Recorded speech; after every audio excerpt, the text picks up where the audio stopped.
தீமை இது பகுத்து அறிகிற அறிவு நல்லதுதானே, வாழ்க்கைக்கு அவசியமானது தானே.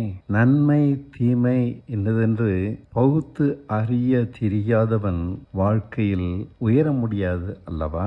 ஆனால் நன்மை தீமை என்னதென்று பகுத்து அறியத்தக்க மரத்தை அங்கு வைத்து இதை புசியாதே என்கிறார், இதை சாப்பிடாதே என்கிறார். இதனால் என்ன நடக்கும்?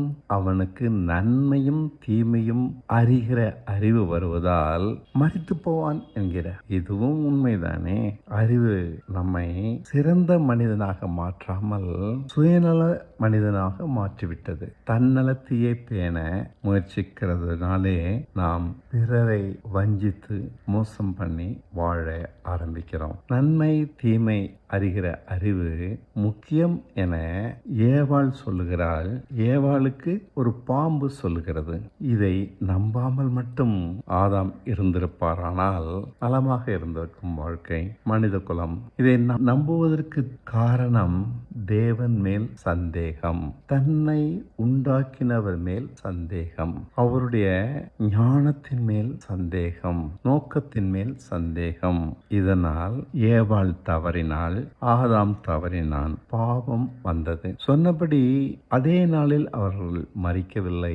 900 வருடங்கள் தேவன் அவளை இந்த பூமியிலே வாழ வைத்தார். நாமும் அவனுடைய சந்ததியாக இருந்து நன்மை தீமை அறிகிற அறிவை வளர்த்து கொள்வதனாலே உலகத்தில் வாழ முயற்சிக்கிறோம். நாம் மரித்து விடவில்லை. அதற்கு ஒரு காலத்தை ஆண்டவர் வைத்திருந்து சகித்து கொள்ளுகிறார். நம்மை, ஆதாமையும் சகித்து கொண்டார், நம்மையும் சகித்து கொண்டார். அதே நாளில் ஆதாம் அழிந்திருப்பானே ஆனால் முடிந்திருக்கும். ஆனால் அவர் சகித்து கொண்டிருப்பது ஜீவ விருட்சத்தின் கனியை யாராவது புசிக்க மாட்டானா என்று காத்து கொண்டிருக்கிறார். தன் புத்தியை சாராமல் அவருடைய அன்பை சார்ந்து கொள்கிறவன் தான் ஜீவ விருட்சத்தின் கனியை புசிப்பான். ஜெயம் கொள்ளுகிற நேமனோ அவனுக்கு இந்த ஜீவ விருட்சத்தின் கனியை புசிக்க கொடுப்பேன் என்று இயேசு சொல்லுகிறார்.